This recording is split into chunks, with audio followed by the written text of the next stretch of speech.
Tutorial ini akan membahas cara mendownload dan install OBS.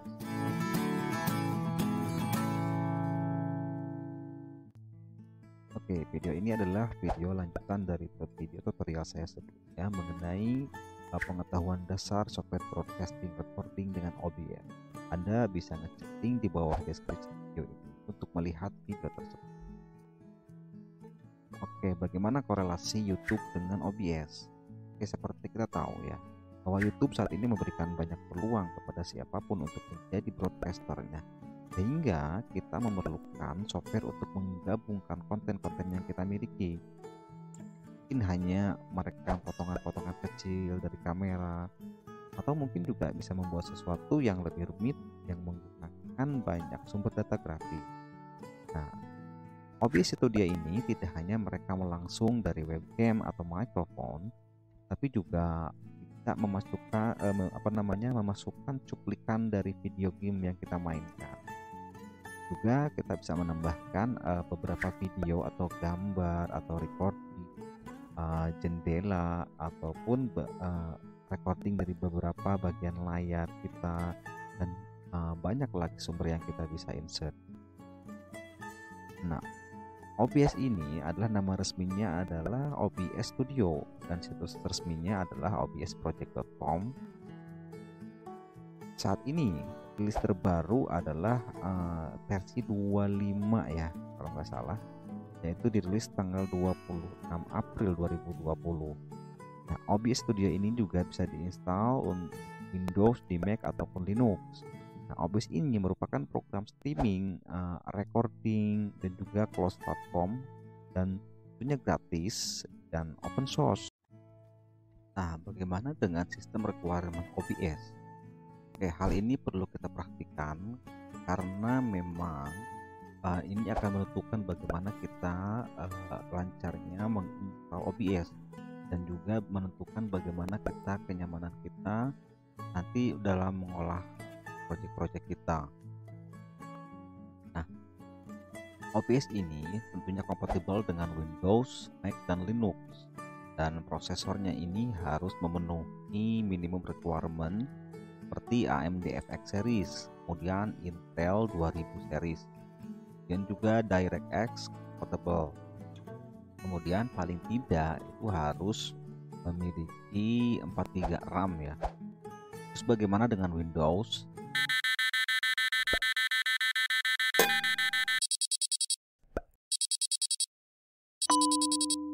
Windows ini harus memiliki DirectX 10.1 GPU, dan Windows yang compatible adalah minimal Windows 7 ya, Service Pack 1, dan mungkin ya sebaiknya saat ini mungkin sudah mencapai Windows versi yang 10, jadi sebaiknya gunakan versi tersebut. Kemudian bagaimana dengan Mac dan Linux atau Unix? Nah, Mac mungkin harus install Intel CPU, kemudian juga OpenGL 3.2 untuk macOS 10.12. Untuk Unix mungkin OpenGL 3.2 dan MX Windows. Oke, selanjutnya kita mulai ke download ya, mulai mendownload OBS file. Kemudian Anda silahkan buka browser Anda dan ketikkan obsproject.com. Lalu setelah terbuka, Anda klik tombol download yang sesuaikan dengan platform Anda. Dalam hal ini saya mendownload versi yang Windows karena platform saya akan Windows. Kemudian Anda akan dihadapkan dengan dialog box untuk menyimpan file hasil downloadan. Anda bisa menyimpannya di lokasi yang diinginkan. Dalam hal ini saya mencoba menyimpannya di desktop saya. Kemudian buka file tersebut dan klik kanan install atau double klik untuk menginstal. Kemudian dialog pertama akan muncul, yaitu untuk mengkonfirmasi instalasi. Kemudian Anda klik yes saja. Nah, selanjutnya muncul dialog welcome to OBS. Anda klik next saja. Kemudian akan muncul gambar di bawahnya yaitu license agreement. Anda bisa baca mengenai license-nya dari atas sampai bawah, kemudian Anda bisa klik next. Nah, kemudian muncul dialog custom install location. Nah, Anda biarkan default aja ya.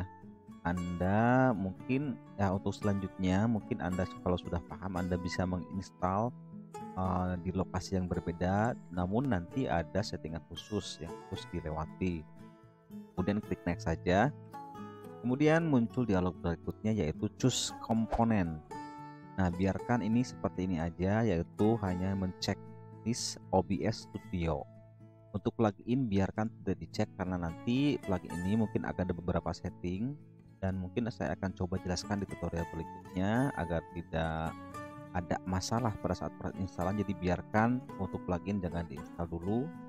Kemudian klik next.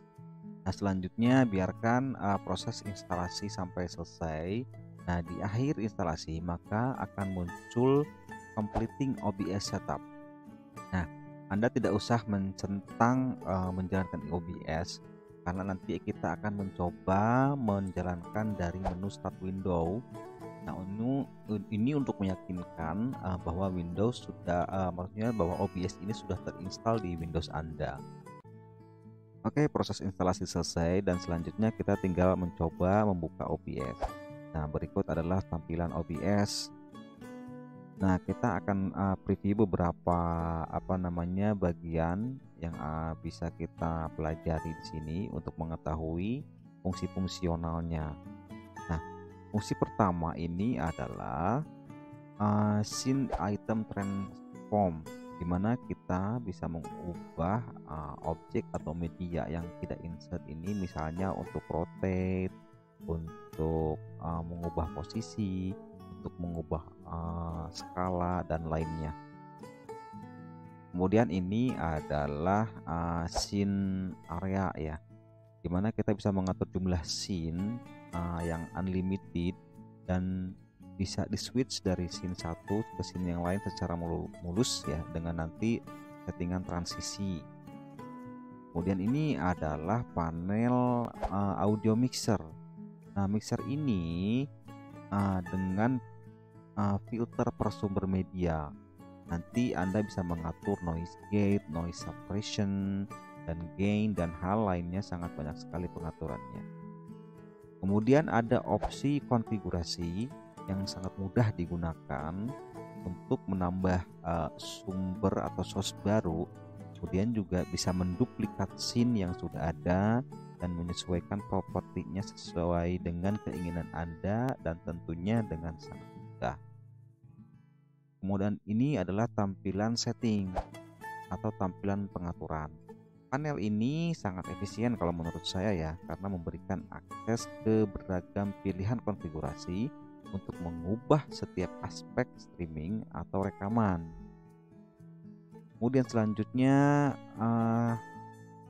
OBS ini juga memiliki tampilan yang modular, artinya semua panel itu bisa di-dock sehingga membuat kita nyaman untuk menggunakannya sesuai dengan yang kita inginkan.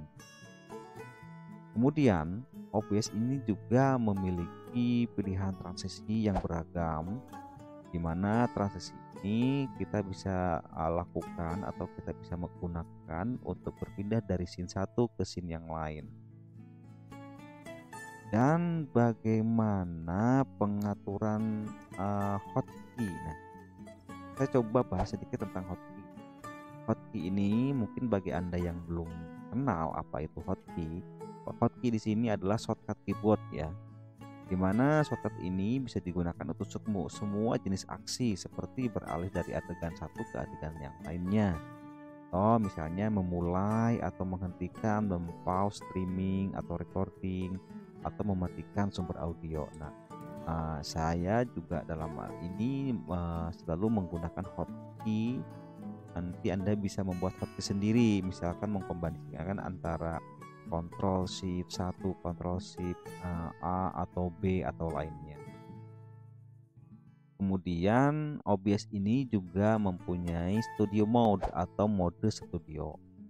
Ini memungkinkan kita melihat review adegan dan sumber-sumber sebelum kita live streamingkan atau merecording. Nah, kemudian OBS ini juga bisa multi view ya, artinya membuat tampilan produksi yang sangat keren, dimana mungkin Anda memiliki lebih dari satu atau dua scene nanti bisa ditampilkan secara bersamaan. Oke, terima kasih. Sekian tutorial OBS untuk proses instalasi, dan selanjutnya kita akan membahas mengenai konfigurasi sistem OBS. Kemudian nanti kita akan menambah adegan, juga kita akan menambah source atau sumber adegan, pengaturan audio mixer, kemudian nanti juga kita akan melakukan tes recording. Oke, sekian dan terima kasih. Sampai jumpa.